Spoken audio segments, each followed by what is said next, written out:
Will an Elite Eight run in 2024 lead to multiple 5 stars in 2025? Locked on Illini, let's go.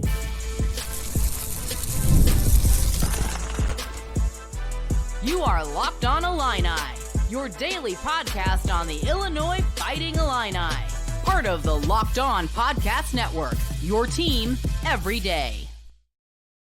Welcome back to another episode of Locked on Illini. Thanks for making Locked on Illini your first listen every day. We are free and available wherever you get podcasts and on YouTube. Part of the Locked On Podcast Network, your team every day. My name is Sonny Verma.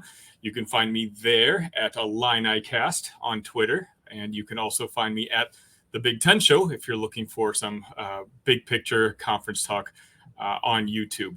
Today, we're going to talk about basketball. And for that, I'm going to bring in the best voice in podcasting, Mr. Austin Burklund. Austin, how are you?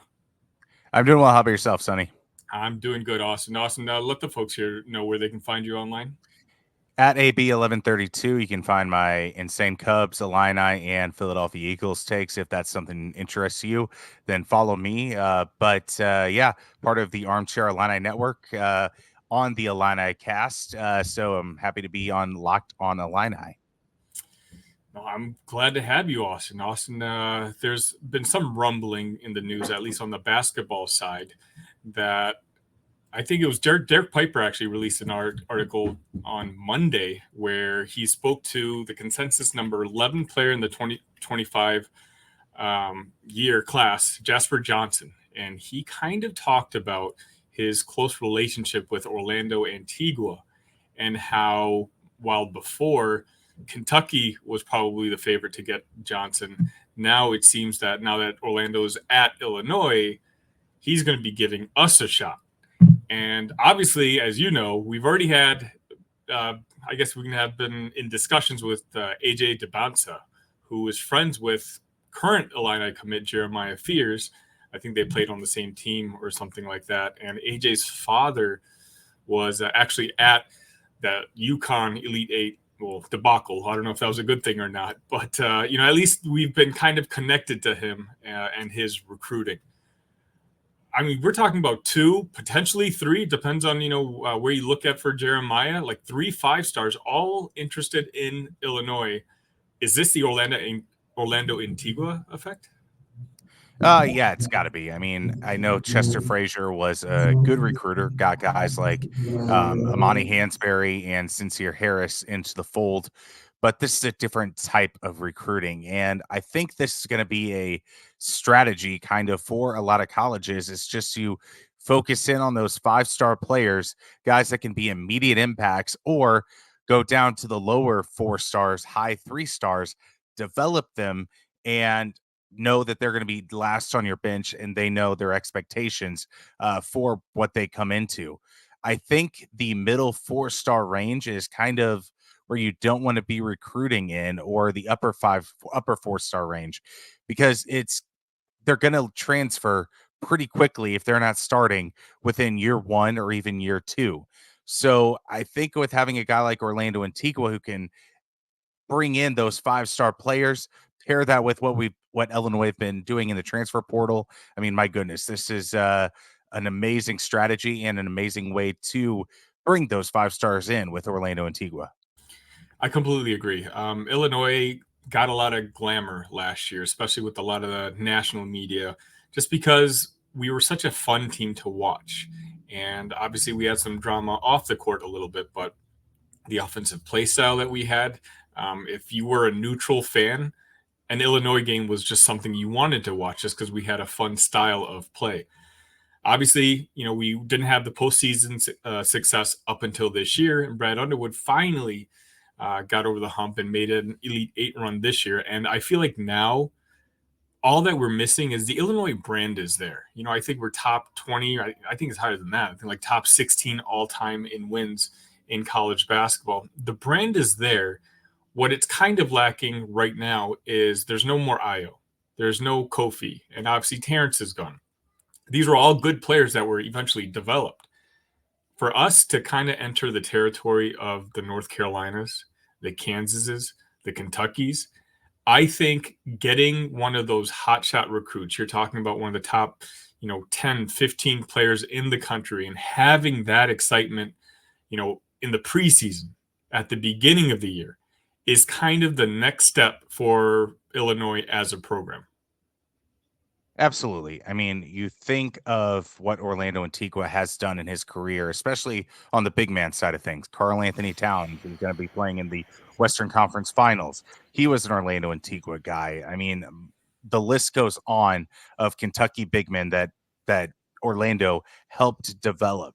I know the guards haven't really been Orlando Antigua's forte in terms of recruiting, but at least when you have those built-in connections with those AAU coaches, the world is your oyster in terms of recruiting. And now Brad Underwood has a team where he has the most wins out of any Big Ten coach in the last 5 years. The conference is becoming more of a marquee conference with marquee matchups on Friday night on Fox. That's incredible to think about. And with USC coming in, Oregon coming in, UCLA, that powerhouse of a program of days past coming in, those marquee matchups are going to keep coming. And that's going to be a huge draw for these players because they know that scouts are going to be watching those games heavily because they're the easiest accessible games to watch on TV. You get done with your NBA game, you can easily turn it on to Fox, and boom, you can see Illinois versus Oregon on a Friday night. So I think pairing all these factors together, even the draw over some ACC programs, Illinois might have a slight edge over some of those teams. Yeah, I think you nailed it there. It's not just getting the top talent here.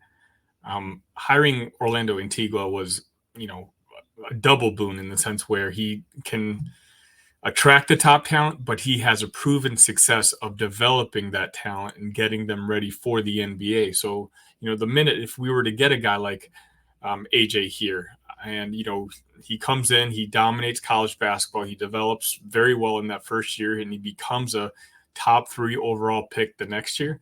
That means the next version of AJ down the road in the following years is going to look at Illinois as not just a name, but someone like a bona fide name that could, develop the player to get to that next level. This might be a little silly question, Austin, but I'm going to ask you anyway. Let's say you receive AJ's commitment. We already have Jeremiah's commitment. And then we have Jasper's also wanting to commit. Jasper Johnson, again, he was ranked number 11, I think, in composite.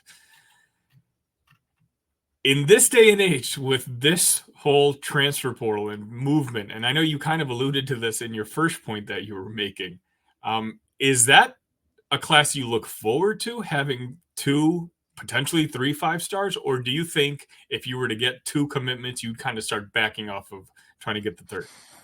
I think you got to stay old. That's Brad Underwood's mantra. It always has been. I think it still always will be. I mean, you look at the kind of guys that he's bringing in to this class with a Ben Hummerkaus, Thomas Sloth coming in, some older style players. I don't know if Brad Underwood wants to go that young. So maybe you do take 2 5-stars, but you don't want a repeat of Kentucky. Because you look at what happened against Greg Campy and that Oakland team, pardon me, that Orlando Antigua lost to. That is a recipe for an early exit each and every year, being that young, uber athletic team, because those older players, they aren't scared. They know how to mentally defeat a younger team, and they don't make those silly mistakes that a freshman might when the stage is the brightest. So I don't know if you go 3 5-stars, because then you're just turning into a version of Kentucky, which obviously Calipari hasn't made it past the first weekend since, what was it, 2012, 13? It's been a really long time for John Calipari. So I don't know if you necessarily go that young with guaranteed starts, and that would be a lot of NIL money to go to freshmen who aren't proven at that level. I think ultimately you're probably right. I don't know if Illinois is in a place where they can turn down 3 guys of that caliber, even if it doesn't quite work out on the basketball court. I think the perception of the Illinois brand, as I was kind of talking about in my previous point, would skyrocket.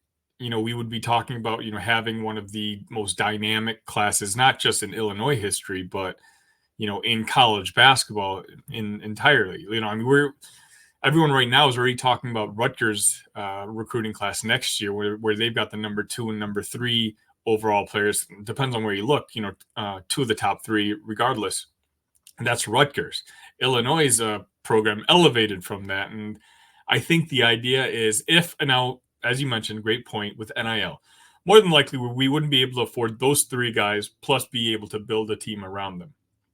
But just for pure hypothetical reasons, I think I agree with you. I think I would have been much more excited 3-4 years ago about having 3 potential 5 stars on the team as a compared to now. Now I'd be a little bit more. I'd still be excited, but a little bit more hesitant on where I would lay the expectations for the season ahead.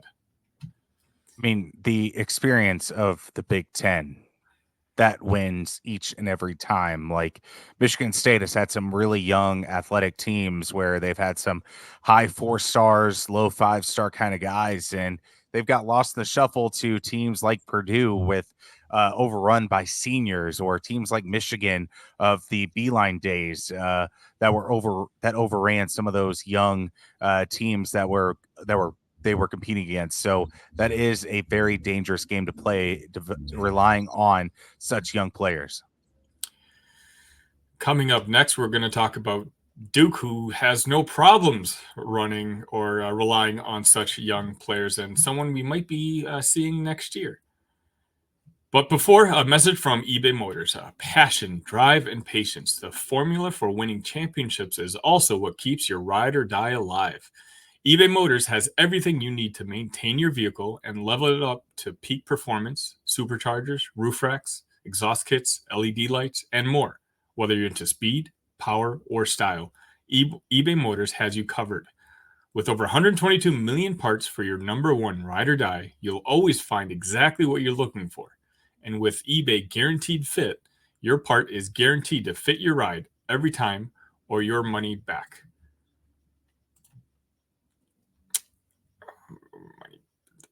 Because with eBay Motors, you're burning rubber, not cash. With all the parts you need at the prices you want, it's easy to make your car the MVP and bring home huge wins. Keep your ride or die alive at ebaymotors.com. Eligible items only. Exclusions apply. eBay Guaranteed Fit. Only available to U.S. customers. All right, Austin. I didn't get to this story last week because, well, the show didn't exist last week. But Illinois has basically announced what I consider a packed non-conference schedule. Now, this was kind of needed with the Big Ten and ACC challenge no longer in existence. But as of now, we have a matchup against Duke. We have a matchup against Alabama. And we already have the return game from last year, a matchup against Tennessee. Obviously, Underwood is not messing around. He truly believes in the whole, iron sharpens iron type of mindset when it comes to scheduling. So let me ask you, do you agree with that? I believe so. I think you're in a Big Ten that if you're in the upper half, that you're going to make an NCAA tournament. And I think these non-conference games are real challenges for you to have a tournament-like atmosphere at all junctions of the season. That way, so it's not so backloaded. I do like the placement of that Illinois Duke game. Brad Underwood announced that it's a February game, so right in the heart of conference play, which is even more unique of a game. It's a complete adjustment of style, complete adjustment of expectations, a unique scout that you have to deal with, because it's not like you are playing them twice like you are Michigan State, Northwestern, or Wisconsin this upcoming year. So I think this is a great thing. And then going to a place like Birmingham for that Alabama game against a Final Four team there. And then Tennessee. I don't know what they're going to look like without Dalton Connect on their team next year, but Rick Barnes has built a consistent program. So that should be a good game coming to Champaign. I don't think you can really schedule mini cupcakes anymore in today's world, because like I was saying in the last segment, where you need marquee matchups to showcase that you're a marquee program. Think about the 2001 team. You played the University of Arizona. It ended up being 3 times, once in Maui, once that was a non-conference slate anyway, and then in the NCAA tournament. This is a genius move by Brad Underwood and the Illini schedule makers, because I really think that you got to keep the interest flowing year round for your program. Like, I would kill to be in the Champions Classic in Chicago or Indy or Los Angeles, wherever they put it year to year. But Illinois is not. So you need to create those marquee matchups to showcase that to your recruits, you're going up against the best talent throughout the season. Yeah, I think you nailed it. Brad has really built up the Illinois basketball program methodically. You can see it in the level of competition. Last year, he finally got a taste of what he wanted to do, and that was some kind of success in the postseason. I don't think he's content with that anymore. Now he's at the point where he wants our teams to be as battle tested as possible. You know what? If you're going to make that Sweet 16 run, if you're going to make it to the Elite Eight again, Final Four, guess what? You're going to be playing teams like Duke. You're going to be play teams like Alabama. As you said, they were Final Four last year. I think I saw they were top 6 in the way too early rankings this upcoming season. Brad wants to know, and he wants to be comfortable that in March, when his team steps foot on the court, there's no sort of energy that his team is going to back down from. They'll know what kind of competition is facing against them, and it's not something that they aren't accustomed to. The Big Ten next year, honestly, it might be down a little bit. In particularly, with Edey gone, I'm not sure who the best players in the Big Ten are going to be next season. But then when you talk about Duke, you have guys like Cooper Flagg. We just talked about dynamic freshmen. There's going to be no one bigger in all of college basketball than him next year. Alabama, as we said, you're talking about another potential Final Four team next year. If the Big Ten is down a little bit next year, that doesn't mean that Brad is content not playing up to the top competition in the country. And as you said, I think the fact that we're scheduled Duke in February was almost a genius tactical move in the sense where we can get accustomed to what that level of competition is, and we don't back down from it. I mean, Illinois did not see a team like UConn at all throughout their season last year. Marquette was a good team, great individual player in Tyler Kolek. Dalton Connect was unbelievable for Tennessee, but no one was like UConn. And I think there was some shell shock by this Illini team in that matchup where you couldn't go to the rim, you couldn't adjust to things, which is a different story for another day. But I think Brad Underwood wants his team to be like, oh, we went up against the number one player in the country recruit-wise. Cooper Flagg will be fine going up against this Arizona team next year, hypothetically, in a Final Four or an Elite Eight. So I think having those marquee matchups to eliminate the shock factor is absolutely crucial in the next step of development for this program. There's a reason why Mark Few and Gonzaga never really get scared against those top tier opponents in March. They may not win every game, but they're going to be competitive in a lot of those games. Same reason with Kansas, North Carolina, Duke. Those programs play each other and other tough matchups throughout the year. And whenever they see them in March, that's why Gonzaga still makes Sweet 16s, even in a quote down year where they don't win the West Coast Conference. So I think this is a great move for Brad. And I think Brad understands the way of the jungle in college basketball nowadays. Before we wrap up with this segment, let me ask you real quick. What are your thoughts on bringing the United Center game back? Oh, it's needed. Just for the Chicago people to have a close game where they can go to. It's a game that has so much mystique around it from the early 2000s and the late 1990s with Lon Kruger and Bill Self and those early days of Bruce Weber. I think you kind of have that back, especially bringing in Nate Oates and Alabama to that. That's a great start to bringing that United Center game back. And I just can't wait to see what other opponents they bring in. Maybe it's North Carolina, maybe it's Kansas, maybe it's Duke, whoever it may be. I'm excited about it. Yeah, I completely agree. It's one of those, as you kind of said, when we were struggling a couple years ago, I kind of understood why we stopped doing it. We were finishing in the bottom of the Big Ten, and people just weren't showing up. And, the aesthetics of everything was kind of embarrassing, if you're going to be completely honest. But we're not at that level anymore. We're at the level now where, again, we're a very exciting team, not just from a local fan base perspective, but from a national one. And because of that, we need to kind of take advantage of the situation. And, United Center is one of the most famous arenas in the country. And bringing in big names to Chicago, where a lot of the alums live, and not just Illini alums. You're talking about Big Ten country, is Chicago. The home base of the Big Ten network is in Chicago. I think it was a no-brainer move. After this, we're going to be talking about Brett Bielema gets another commitment, the fourth in, I think, 10 days. Before that, Locked On has launched the first ever national sports 24/7 streaming channel on YouTube, and now it's also available on Amazon Fire TV in the free Fire TV Channels app. Locked On Sports Today is here for you 24/7, covering the top sports stories of the day with the local experts of Locked On, plus our national shows covering every league. Find Locked On Sports Today now available on your free Fire TV apps. So early Tuesday, or I guess it was in the afternoon, the Illini received another commitment from former Ohio cornerback Terry Cox, a guy who had started for 2 years. He's got decent PFF numbers for a MAC team. Obviously, he's a little undersized at, I think, 5'8".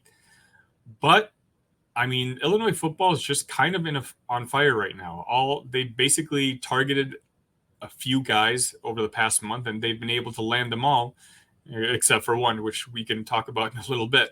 What are your thoughts on, Brett and the recruiting prowess over the last couple of weeks?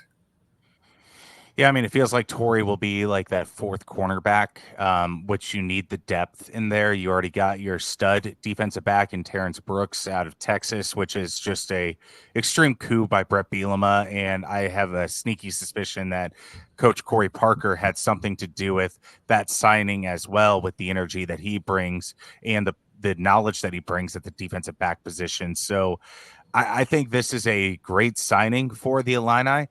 He's a guy that may not be expected to cover the number one of other Big Ten university receivers, but at least it adds some depth. At least it raises the floor of this defensive back room who had so many players transfer out. And it brings in a little bit of a veteran presence instead of relying on so much youth at the position. So that's what I'm ultra excited about, is his teaching ability just to the younger defensive backs in the room and not having to rely on them as well. There are some positions that Illinois desperately needs still. They need another defensive lineman, that wide receiver that we're all waiting on. But as of right now, it feels like this staff has kind of pick and chose their targets, who they want and who they've ultimately got, with Terrence Brooks, Gentle Hunt, and now Torrey Cox Jr. out of Ohio.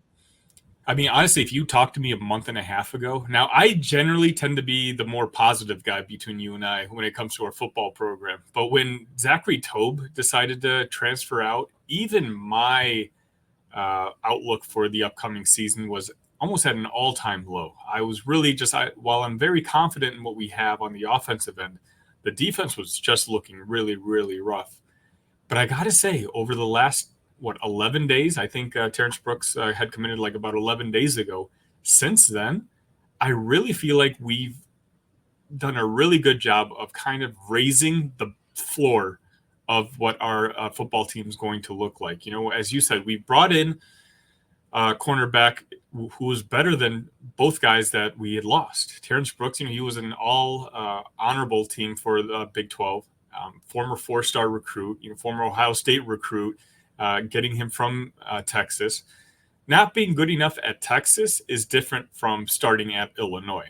I think he's going to be, one of the top players on our defensive side, and hopefully someone that, Aaron Henry and Brett Bielema can kind of develop the way we have cornerbacks in the past couple of years.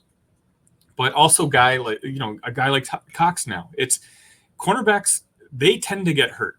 And that's one position where, while I might be happy with what we have in that room now, if there's one injury, then all of a sudden you're going to start counting on guys that you just don't know about yet. And so I think, as you kind of said, adding Cox brings someone that we know can play at the college football level. Again, I don't think we want him starting at any point. But just the fact that, he's there, he's going to be there learning, he can be there to mentor. That I think is just a huge boon for the football team for 2024, 2025. Yeah, I mean, you think with the best outlook before the Terrence Brooks edition, you think that if everyone played their best, maybe it's a 4 to 5 win team, 5 being like the max. Now I feel like it's a true 5 win to, if everyone plays their best, then it can be a bowl team. So I think the floor has definitely been elevated with the additions of Hunt, Brooks, and Cox. So it's just a matter of who they can add next. Maybe you can dream a little dream of 7 wins, which would be an amazing season for this Illini team, especially in the first year of this new Big Ten era that we're coming into, with the likes of Oregon, USC, UCLA, and Washington coming into the conference. Maybe you steal one of those extreme toss-up games like Minnesota or something along those lines that you maybe didn't expect to 4 to 6 weeks ago. So this is kind of exciting to think that all hope is not immediately lost for this Illini football team. Yeah, I completely agree. It's, I'm looking forward to just finding out what the final roster is going to look like. Obviously, we kind of referenced him earlier. Zachary Franklin, the wide receiver from originally UTSA, transferred to Ole Miss last year, but ultimately ended up redshirting due to some injuries. Word got out today that he's going to be visiting Washington. It's kind of a bummer. He was in Champaign last weekend, and we were hoping to hear kind of a commit, but apparently the Franklin camp wants to keep it very quiet.